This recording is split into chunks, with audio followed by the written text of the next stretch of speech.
آپ کہہ سکتے ہیں شاپنگ کرنے میں ہمیشہ سے ہی سستی اور کاہلی کا شکار رہا ہوں۔ میرے لیے شاپنگ امی جی یا بڑے بھائی خرم ہی کرتے ہیں اکثر۔ آج محلے میں رہنے والا ایک بچپن کا دوست ملا اور کہنے لگا جہانگیر بھائی کچھ کپڑے لینے ہیں، آپ ساتھ چلیں گے؟ پہلے تو میں نے منع کیا، مجھے بازاروں میں بلا وجہ جانا پسند نہیں، پر پھر یاد آیا امی نے کب سے چپل خریدنے کا کہا ہوا تھا، تو سوچا چلو اچھا ہے سنگ مل گیا ہے۔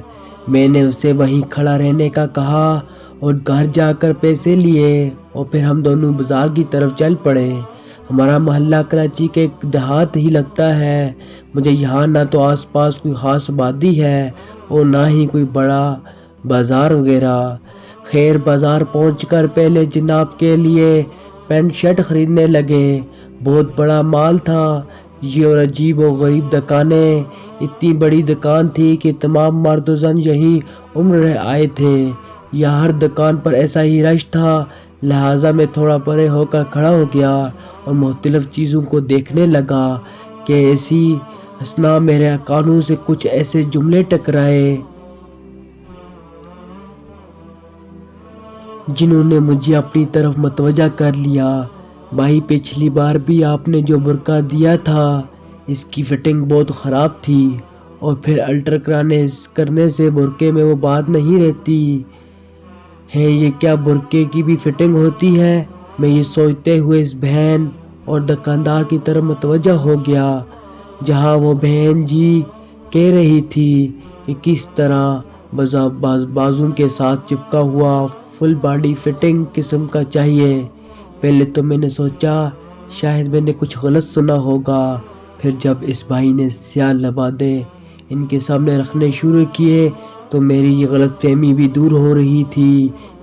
کچھ دیر تو تماشا دیکھتا رہا، پھر اپنی فطرت سے مجبور ہو کر ان بہن جی سے مخاطب ہو ہی گیا۔ بہن بات سنیں گی آپ ذرا؟ جی بولیں بہن، آپ برا مت مانا، پر جس طرح آپ برقع لے رہی ہیں اس سے تو آپ کا یہی لباس بہتر ہے جو آپ نے ابھی زیب تن کیا ہوا ہے۔ بھائی آپ کو کوئی تکلیف ہے کیا؟ جائیں اپنا کام کریں۔ بہن تکلیف ہے تو کہا نا، اس کی وجہ سے برقعے کی اہمیت ہی کھو جاتی ہے، اور آج کل لوگ عام لباس والوں کو کم اور برقعے والیوں کو زیادہ گھورتے ہیں۔ برقعے کا مطلب اپنے جسم کی حفاظت کرنا ہوتا ہے تاکہ کسی کو کچھ شے نہ ملے۔ لباس ہمیشہ ڈھیلا ڈھالا ہی پہننا چاہیے عورت کو۔ آپ بہن ہو اس لیے بہن سمجھ کر سمجھایا، مولوی صاحب آج کل یہی فیشن چل رہا ہے، پتہ نہیں کون سی دنیا میں رہتے ہو، جاؤ اپنا کام کرو۔ اب اسی دوران خدائی رضاکار قسم کے لوگ جو مارکیٹوں میں لڑکیوں کا آنکھوں سے ایکسرا کرنے بیٹھے ہوتے ہیں جمع ہونے لگ گئے اور مجھے گھورنے لگے، گویا ہیرو بننے کی کوشش کرنے لگے ہیں۔ میں نے جب نظریں دوڑائیں تو اپنے دوست کہیں نظر نہیں آیا، سو میں سمجھ گیا میرا مخلص دوست کہیں آگے پیچھے ہو گیا ہے۔ خیر ان بہن جی سے کہا اللہ آپ کو سمجھ دے، اور ایسے فیشن سے اچھا ہے برقعے کو آگ ہی لگا دی جائے، کم سے کم اسلامی شاعر کا مذاق تو نہ اڑے۔ یہ کہتا ہوا میں وہاں سے باہر نکل آیا۔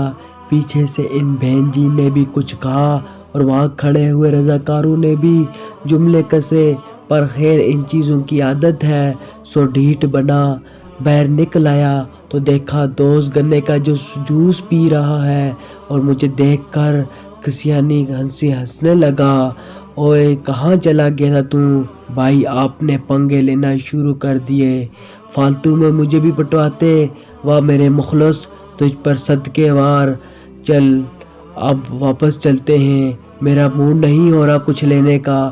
واپسی گھر آیا اور سوچنے لگا کہ پردہ کرنے کا تو ہم کہتے ہیں، پر کیا کبھی ماؤں بہنوں کو بتایا کہ برقع کرنا ہی پردہ نہیں ہوتا؟ مطلب پردے کا مقصد ہی نہیں بتایا، صرف برقع کر لینے سے سب ٹھیک نہیں ہو جاتا، آپ کی نیت بھی ہونی چاہیے۔ چلے میں سمجھانے کی کوشش کرتا ہوں، پردہ کسے کہتے ہیں؟ تم نے کہا کہ یہ 1.5 گز کا کپڑے کا ٹکڑا حجاب ہے۔ اچھا یہ بتاؤ، تم کیک بہت اچھا بناتی ہو، کبھی اسے بنا کر کھلا چھوڑ کے دیکھنا کہ کس قدر مکھیوں کا جمگٹھا اس پر چمٹا ہوگا۔ قصور کس کا ہوگا، تمہارا یا ان کا؟ ان کا تو کام یہی ہے، اس لیے قصور بھی تمہارا ہوا نا۔ تمہیں اسے ڈھانپ کے رکھنا چاہیے تھا، نہ کہ اب مکھیوں سے جگنا شروع کر دو۔ بس ایسے ہی اگر ہم بیہودہ فیشن زدہ برقعے میں باہر نکلیں گے، اور برقع بھی ایسا ہو جو دوسروں کو اپنی طرف متوجہ کرے اپنی خوبصورتی اور فیشن کی وجہ سے، تو ہم کسی کی نگاہوں پر پابندی لگانے کے مجاز نہیں ہیں کہ کسی نے ہمیں کس نگاہ سے کیوں دیکھا۔ پھر آپ نے خود کو پبلک کے لیے اوپن کر دیا، اب ان کی حرکتوں پر چیخ و پکار کیسی؟ اچھا یہ بتاؤ، کبھی تم نے آرٹیفیشل جیولری کو دیکھا ہے جو ہر دکان پر بالکل سامنے ہی پڑی ہوتی ہے، جس نے نہیں خریدنی ہوتی وہ بھی چھوٹ جاتا ہے، بس یوں ہی گزرتے اس لیے کہ وہ سامنے ہی پڑی ہوتی ہے، خود ہی اپنی چمک دمک سے دعوت دے رہی ہوتی ہے، ہر ایک کی پہنچ میں ہوتی ہے۔ مگر کیا کبھی گولڈ اور ڈائمنڈ کی شاپ پر دیکھا کہ ہر ایک جا کر وہاں سے کچھ اٹھا لے، کسی چیز کو چھو لے؟ نہیں، بلکہ صرف وہ جاتا ہے جو اس کا حقیقی حقدار اور لینے والا ہوتا ہے۔ کیا تم نے دیکھا ہے گولڈ اور ڈائمنڈ جس میں رکھا جاتا ہے وہ غلاف کیسا ہوتا ہے، کس طرح اپنے اندر موجود نگینے کو محفوظ کیے ہوتا ہے، چھپائے ہوتا ہے؟ اچھا یہ بتاؤ، تم اپنی قیمتی چیزوں کو کہاں رکھتی ہو؟ کیا تم انہیں سنبھال کر کسی محفوظ جگہ میں نہیں رکھتی کہ کوئی سوچ بھی نہ سکے اس کے اندر کیا ہے، کیسا ہے، بلکہ ہر کوئی اسے نظر انداز کرے؟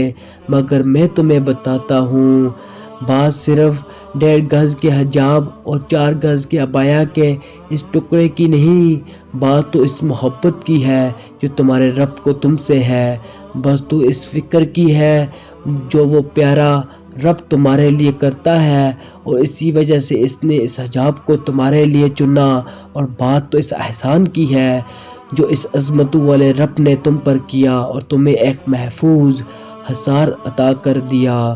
اور اس کی محبتوں کا ذرا سا تصور اس کی اس ایک بات سے لگاؤ کہ وہ یہ نہیں کہتا کہ تم قید ہو جاؤ، بلکہ وہ تو کہتا ہے کہ میں نے اس حجاب کو تمہاری پہچان بنا دیا ہے، اب لوگ تمہیں دور سے پہچان لیا کریں گے اور پھر تم کو ستائی نہیں جاؤ گی۔ پر کیا وجہ ہے کہ اب برقع میں بھی اس لیے پہننے لگے کہ دور سے پہچان لیے جائیں کہ دیکھو کتنی خوبصورت فٹنگ کے برقع والی آ رہی ہے؟ کیا تمہیں نہیں لگتا اس ایک آیت سے کہ جیسے اس محبتوں والے رب نے تمہیں اپنے ہاتھوں سے پیچھے چھپا لیا ہو؟ کیا کوئی اس کی جانب دیکھنا بھی چاہے تو کامیاب نہیں ہو سکتا؟ کیا تمہیں نہیں لگتا کہ اس نے تمہیں اس دنیا کے سب سے قیمتی شے بنایا، اتنی قیمتی جس تک ہر ایک کی پہنچ نہیں، جس کا اصل حقدار ہی صرف اس تک رسائی حاصل کر سکتا ہے؟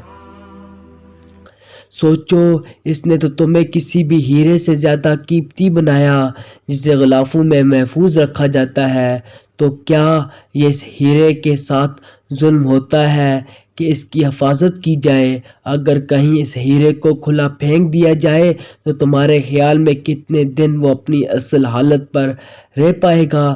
یا اگر ہیرا اس طرح سے اپنی نمود و نمائش ہر جگہ کرنے لگے تو اس کی پاک بازی کب تک محفوظ رہے گی؟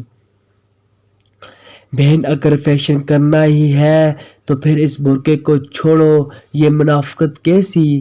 ویسے بھی منافق بندہ مشرک سے بھی برا ہوتا ہے۔ برقعے کی اہمیت اور قدر پر سوالیہ نشان نہ بنو، یہ ایک عزت اور فخر ہے، نہ کہ مجبوری جسے تم اپنی مرضی سے کسی بھی طرح بگاڑتی جاؤ۔